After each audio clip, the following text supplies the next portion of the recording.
What will the future of NIL and athlete compensation in college sports look like? Amanda Christovich of Front Office Sports is here to help us break it all down. Locked On Women's Basketball starts now.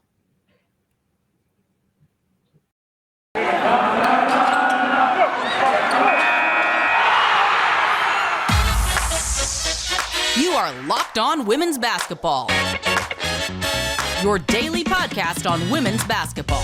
Part of the Locked On Podcast Network, your team every day.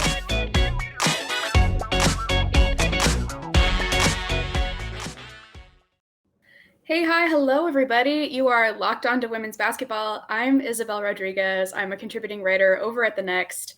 Thanks for making Locked On Women's Basketball your first listen every day. And remember that Locked On Women's Basketball is free and available on all platforms, including YouTube. Today's episode is brought to you by BetOnline. BetOnline has you covered this season with more props, odds, and lines than ever before. BetOnline, where the game starts. On today's show, we're talking all things NIL and college athletes. Amanda Christovich has been covering this over at Front Office Sports, and I'm so excited that she's here joining us today. We'll break down what NIL is, what its deals entail, and landmark cases against the NCAA, as well as how women's basketball players and teams have been and continue to be at the forefront of all of this. Welcome to the show, Amanda. Thanks so much for making time to come talk to us about what's been one of the most interesting topics in college sports over the last couple of years. I want to kind of kick off our discussion by laying some foundations and kind of figuring out how you got into all of this at Front Office Sports. So give us the down low. How did you first find out about this, and how did you start covering NIL over at FOS? Yeah. Well, first of all, thank you so much for having me.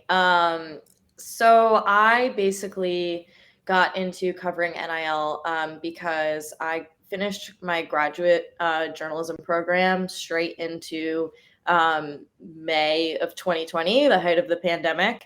And at the time, there were no sports journalism jobs really besides sports business jobs, because there were no sports, as you probably remember, but there was a ton of sports, quote unquote, business news, which was that everyone was losing all their money. So I was very fortunate to get the job at Front Office Sports. And they were looking for someone who could, cover the college beat in general, sort of the business side. And I had worked in my athletic department in college and sort of had a general understanding of what, I guess, the direction that college sports was going in. And then I had also done a little bit of reporting early on about the impact of social media on sort of the younger athlete population. So it was a pretty easy transition to get into a role where, we were like, okay, this NIL thing is, so I started July of 2020 and NIL started July of 2021. So we had about a year of like, this thing is going to happen. And what is it going to mean? So I had a year to prepare. No amount of preparation would have prepared me for what ended up happening, I think it's safe to say. But that's kind of like how I got into it. Definitely.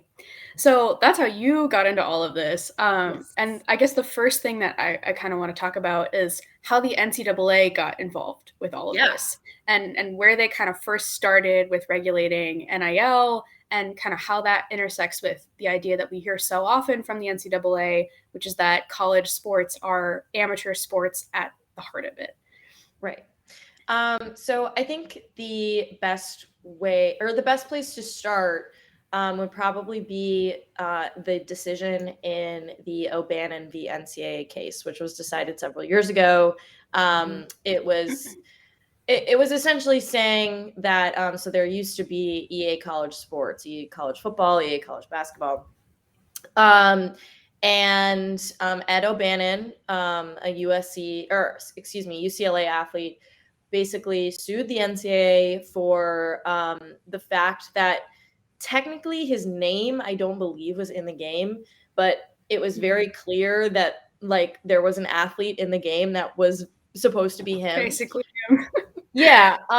And so he sort of said, wait a second, why is it that I'm not allowed to get paid for this, but it's me? And the NCAA gets to make all that money. So he sued, and I mean, basically won. I mean, basically, like, it was found that the NCAA can't use athletes' names, images, or likenesses outside of promoting an actual game legally, unless they wanted to pay them.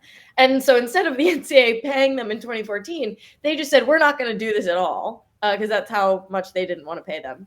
So fast forward to 2019, a state law in California was passed that basically said that it would be illegal in the state of California for the NCAA to prohibit athletes from profiting off of their NIL. And just one thing that I want to point out that I feel like is sort of can get lost in the sauce a little bit is that every person in the United States of America has NIL rights. It's an economic right that everyone in this country has, and when you become an NCAA athlete pre-NIL, you actually signed that right away to be an NCAA athlete. So all of the state laws that came about were basically prohibiting the NCAA from prohibiting NIL. Like, it's weird double negative. But so in the NCAA tried to fight it. They were not successful. They tried to threaten the California state legislature and say, we're going to kick out all the California schools from the NCAA. Of course, that didn't happen. And fast forward to 2021, that was when they decided to implement, a blanket sort of, they lifted the ban from a blanket perspective, because that was when the first state law was going to take effect. So they wanted sort of an even keeled, I guess, landscape, if that makes sense. Definitely.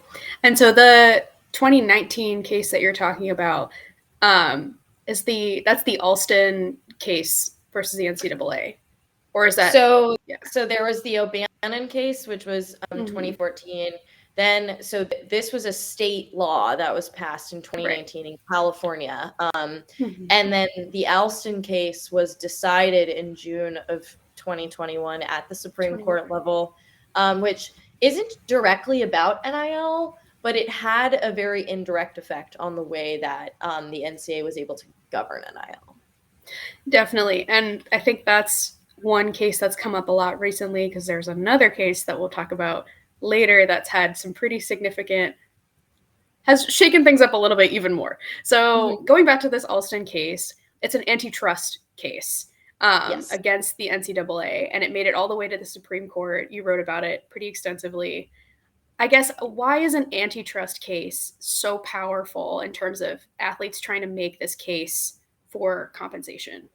Yeah, that's a great question. I think so. The economists who sort of have spearheaded the sort of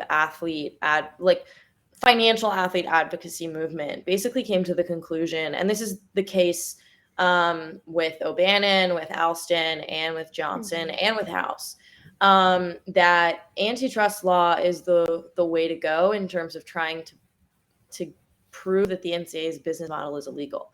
The most layman's term, like, I am not a lawyer, nor could I pretend to be one, explanation of antitrust law is that it's the Sherman Antitrust Act is essentially what governs the free market in this country, right? It's what says that price fixing is illegal, with the exception, with a few exceptions. We're supposed to have capitalism. We're supposed to be able to have competition in the market. So the reason that antitrust is important for college sports is because these cases have been arguing that the NCAA in various places in its business model has been price fixing at zero. And so you can then take that all the way to the Supreme Court, as we saw. Yeah. So the O'Bannon case was saying that they were price fixing the value of an athlete's name, image, and likeness at zero, essentially not compensating them for it. The Alston case it's not exactly price fixing at zero, but the Alston case was about the limits that the NCAA put on educational benefits that schools could provide, right? So that's supposedly a price fix. Johnson is about Johnson's a little more labor law. It's about whether or not athletes should be considered employees under the law, which is a legal designation. And then House is sort of antitrust because it's NIL related too. And it's basically saying that the definition of NIL is a lot broader than the NCAA is willing to admit. And so all of this is wrapped up, I mean, in the context of NIL, especially after the NCAA made it possible to use those your name, image, and likeness in deals for publicity. Once that was allowed, everything kind of changed. And we'll get to that in just a second. Coming up, we'll talk about how women's basketball players and teams have factored into all of this, including those recent shakeups that we just mentioned. So we all know how ExpressVPN protects your privacy and security online, right? But here's something you might not know. You can also use ExpressVPN to unlock movies and shows that are only available in other countries. Maybe you've run out of stuff to watch on Netflix. This will change your world. ExpressVPN allows you to binge plenty of other different shows, and it's so simple to do that. Just sign into your streaming service, fire up ExpressVPN, change your location, refresh your streaming site, and that's it. ExpressVPN lets you control where you want sites to think you're located, and you can choose from almost 100 different countries. Just imagine all the libraries you can go through. But it's not just Netflix. ExpressVPN also works with any streaming service: Hulu, BBC iPlayer, YouTube, you name it. There are hundreds of VPNs out there, but ExpressVPN is ridiculously fast. There's never any buffering or lag, and you can stream in HD no problem. ExpressVPN also works on all of your devices, from phones, media consoles, smart TVs, and more. So you can watch what you want on the big screen or on the go. If you want to get access to hundreds of new shows, go to expressvpn.com/lockedon right now, and you can get an extra 3 months of ExpressVPN for free. That's expressvpn.com/lockedon. expressvpn.com/lockedon to learn more. Welcome back. So now we're going to talk a little bit about how women's basketball teams and players have kind of factored into all of this. So especially in light of the gender equity report, which kind of came about around the same time, obviously we saw what happened at the women's basketball championship with Sedona Prince, and then what came of that in the gender equity review. And there's a significant gender equity component to the NIL discussion as well. I mean, South Carolina has its team NIL deal. LSU is one of the first teams to announce a dedicated NIL director on its team. So these teams have kind of been on that forefront of innovation within the NIL space in general. So I'm curious to know from you, since you've kind of had your finger on the pulse of all this, how the conversation around NIL valuation of female athletes has changed, and how that kind of factors into the general gender equity conversation that we've been having over the past year and a half or so. Absolutely. I think in the beginning, particularly before NIL, any of these sort of like sports and economics experts would have told you that not only are all women sports athletes poised for major earning potential, but that in many ways they have skills just inherent to like being an athlete who plays women's sports, because women's sports don't get the coverage that men's sports get. So athletes who play women's sports know how to market themselves, know how to tell their own stories, because they have to. So those skills directly translate to making money in NIL, particularly when a lot of NIL dollars are social media posts and like, tangible content. But I would say the general public did not recognize that. And the NCAA used that as almost like a cudgel to say like, oh, NIL is only going to be good for a select few, like, men's football and basketball players. When in fact, that was not the case at all. And not only was it not the case, but I mean, for many women's sports, obviously not basketball, but many other ones, the NCAA is as high as you can get in this country if you play a women's sport. So that's the biggest platform you're ever going to have. So if you can't monetize that, then you're never, when are you ever going to be able to, unless you maybe go overseas, etc. So I think when NIL started, people started to, and to this day, it's been 18 months to this day. Whenever I write an article about, the power of female athletes, women's sports athletes, and their earning potential, I always get like surprised. Like people are surprised, and I'm like, where have you been? Like what? Particularly with basketball. I mean, there are all these NIL companies during this past March Madness cycle. We're talking about how the majority of like all the top 10 earners and like that were left in the Sweet 16, for example, like the majority were on the women's side. So that is, people are still surprised by it. I don't know why they're surprised by it. I'm assuming your audience is not surprised by it, but people are, trust me.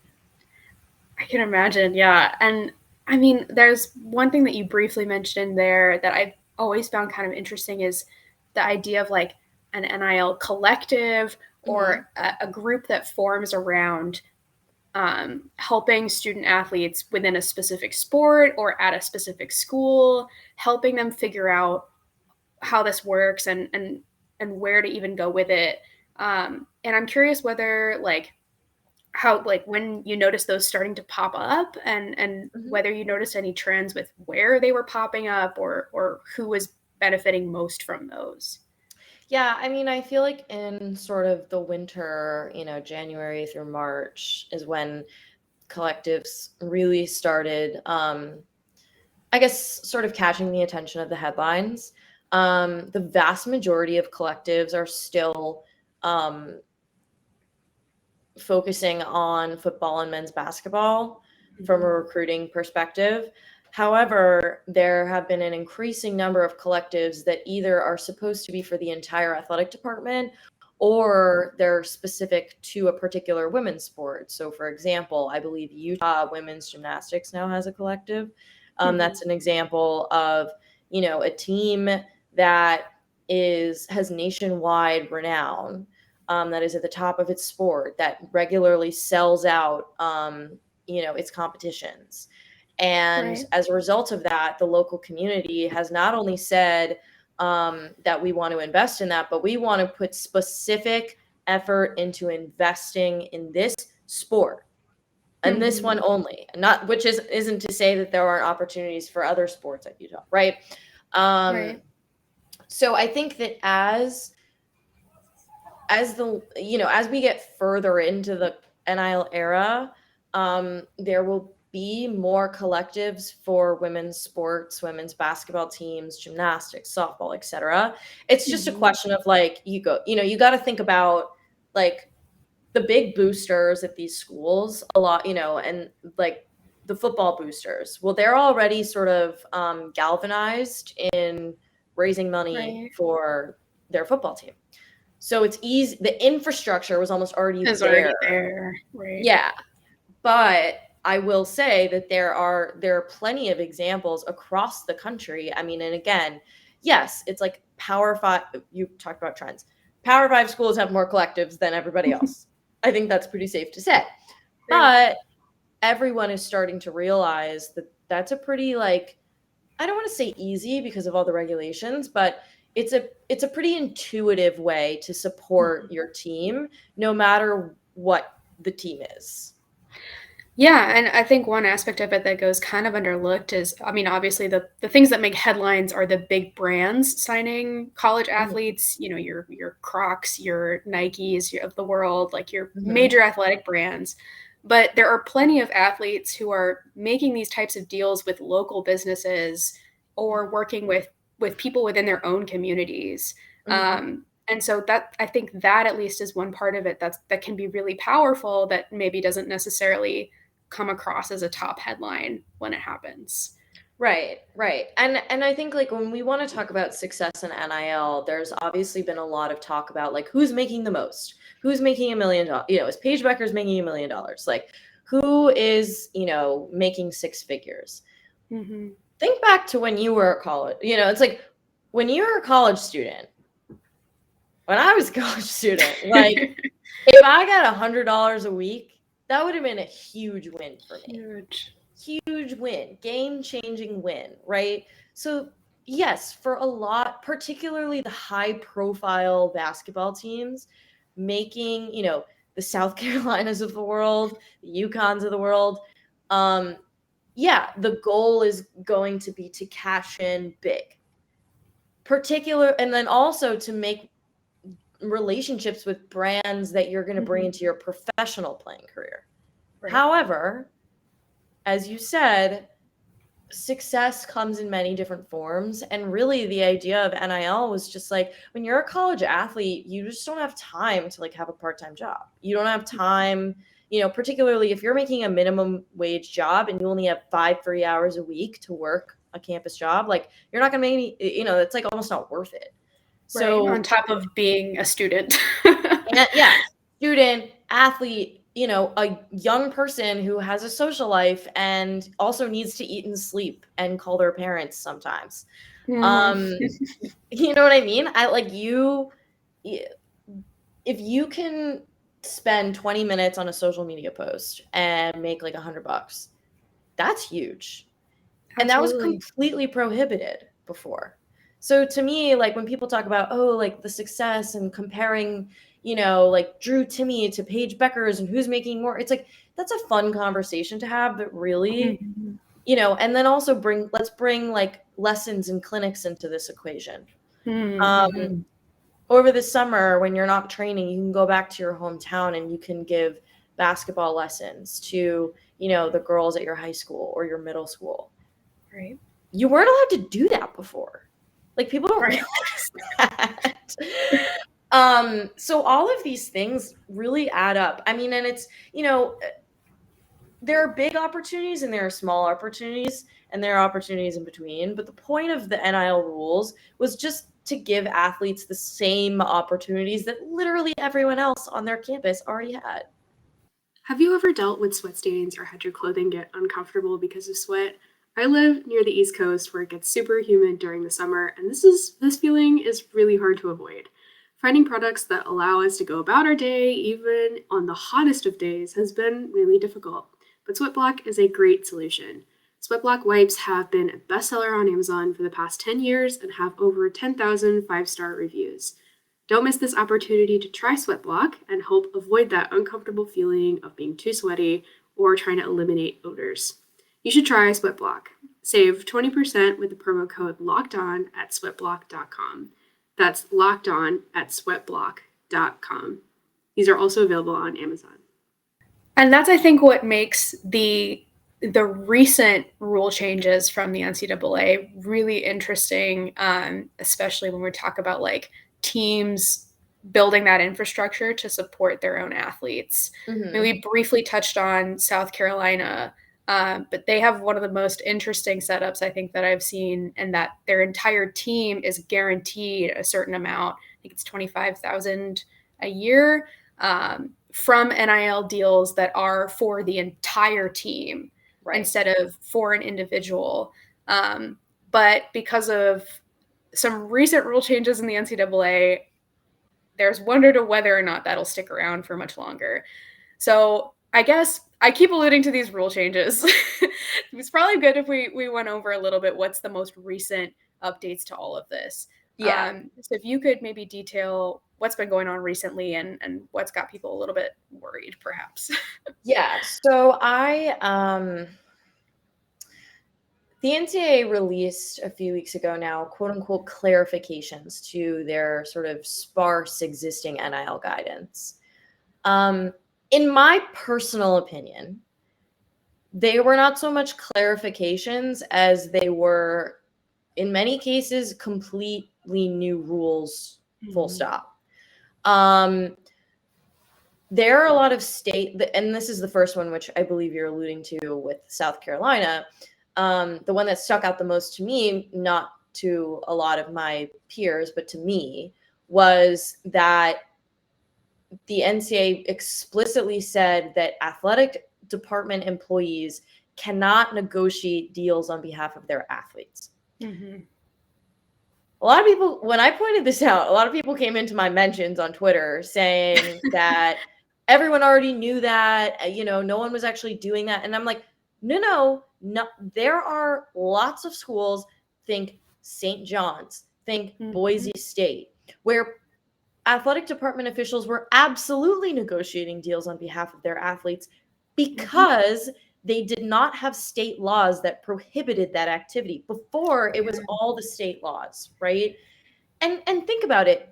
It doesn't make a lot of sense why that would not be acceptable, because when you have an 18-year-old kid, particularly an 18-year-old kid who may not have money for an agent or a lawyer, it might be useful to have an adult that person trusts, maybe an athletic department official, who they can go to and say, hey, I got this email, like I got pitched on doing this deal, like, what do you think? Right. And then that, like, of course, advising, I guess, is acceptable, but it's like that person can serve as a liaison. And there were lots of schools doing that. And I think that, the quotes that came out this morning or yesterday, where Dawn Staley was talking about, like, I make a lot of money, so I want my players to make a lot of money, and I'm helping them. I'm facilitating deals for them. Guess what? She's an athletic department employee. So is she negotiating deals, and then is that supposed to be like not legal under the NCAA's quote unquote clarifications? I don't know. So that was one thing. The second thing was that, and it's not like a lot of schools are doing this now, but they really should be. They're not allowed to offer free accounting or legal services, which again, Indiana was doing that. They actually had a really interesting volunteer program with the law school that I thought was really cool. They would bring in the law students to help basically review deals that students had been pitched on. Right. And apparently now that's not allowed. Well, I think the idea is, like, so long as the regular student body has access to those resources. So it's like if you're enlisting your law school like pro bono clinic to come in and review contracts, technically if that pro bono clinic is like also open to the regular student population, I think it's supposed to be okay, which is like what? I don't know. That's kind of what I was told. But it's like, of all the things to prohibit, why would you prohibit the ability for an athlete to have free access to somebody that has been handpicked by their department who can help them not get scammed, frankly. Right. Okay. It made me very upset, as you could probably tell. And then the third thing, which actually was loosening a regulation, you could say, was to say that athletic department officials could endorse a collective and could ask their donors to donate to said collective, so long as they didn't specify what athlete or sport should get the money.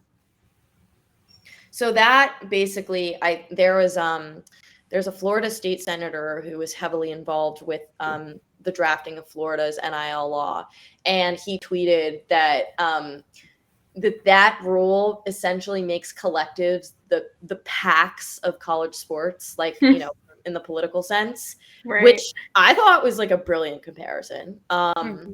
So those were the three big things. Definitely. Yeah. And I think at the last part that you mentioned about the influence that states potentially have on all of this is interesting, because none of these things apply if there's a state law that supersedes it. Right. So, if yeah. So if one other thing that we've been kind of trending towards is national governance regarding NIL. And I think the College Athlete Bill of Rights was the first attempt at really solidifying something. I think that was through Cory Booker, if I remember correctly. He was pretty involved with that. But there have been a couple other iterations of things that have died pretty quickly in Congress. So if you've heard, I guess, what's the latest update, I guess, on where federal regulation stands? Because if there's a federal law, then everybody has to follow that. Right. So the thing about the federal regulation, which I think those of us in the college sports space forget, is that Congress is pretty busy and they have lots of problems that are not our there are all our problems, but like not the college sports problems. However, I will say that there was a lot more momentum before the NIL era began to pass a law. There were multiple congressional hearings in the House and in the Senate on NIL. It never went anywhere. As you said, the College Athlete Bill of Rights has now been introduced twice Right. because with every new Congress, you have to reintroduce your bill. So the latest bill that has been getting, I guess, like a lot of press would be it's a bill between Senators Tommy Tuberville and Joe Manchin, who are, over the past several months have been in the process of drafting legislation. The question of whether or not there is ever going to be a federal NIL law, and when I say ever, I guess I mean in the next year, is really, I think a lot of it obviously has to do with the election results. And at the time of recording, we do not know who controls the Senate. We do not, there's going to be a runoff in Georgia, and that is going to affect the ability for an NIL bill to get passed, because while hating on the NCAA is remarkably bipartisan, to the point where there are very few things in this country that are like more bipartisan, at least in the last couple of years, than hating on the NCAA. There are still a lot of politicians who have no interest, in this, and B, of the ones who do, there's a very stark, as with many things, split on, what an NIL bill should entail and what it should look like. The conservatives, this Tuberville Manchin bill is probably going to lean more conservative for obvious reasons. Does that mean that it's more likely to get passed? Maybe. But again, it depends on who controls the Senate, because who controls the Senate is going to dictate literally everything that our politicians do at the federal level for the next 2 years. So that's kind of my non-answer. Yeah, and if you did have an answer, then it would be the $1 million answer, I suppose. I think the last thing that we can maybe touch on to wrap things up. So right now, obviously, we talked about the federal regulation potential here, but there's also another case, class action lawsuit, headed to the courts once again. And you briefly touched on it before, but it's the House versus NCAA, which I believe is now a class action lawsuit as of a couple weeks ago. I believe so. It was certified, yes. Yeah. And so it's another antitrust case, and it basically takes the open invitation that Brett Kavanaugh set at the end of the last case, which was somebody sue and we'll see what happens. Yes. Because like you mentioned, the previous case was mostly about was limited to those educational or the non-educational payments. And so now they're kind of opening the door to potentially looking at everything else that's also involved in that. So I guess in terms of this specific case, this might be another option that we could go through, while perhaps the federal regulation is kind of where I'm sitting and waiting for that. What kind of influence do you think this case has had so far, and where do you see it going in the next couple of months? So I think that the cases mean, first of all, this is something we have to remember, that these cases take a long time to sort of wind through the courts. So the House case has been sort of in the works for a while. It just got class certification, but it's been on the docket for a while.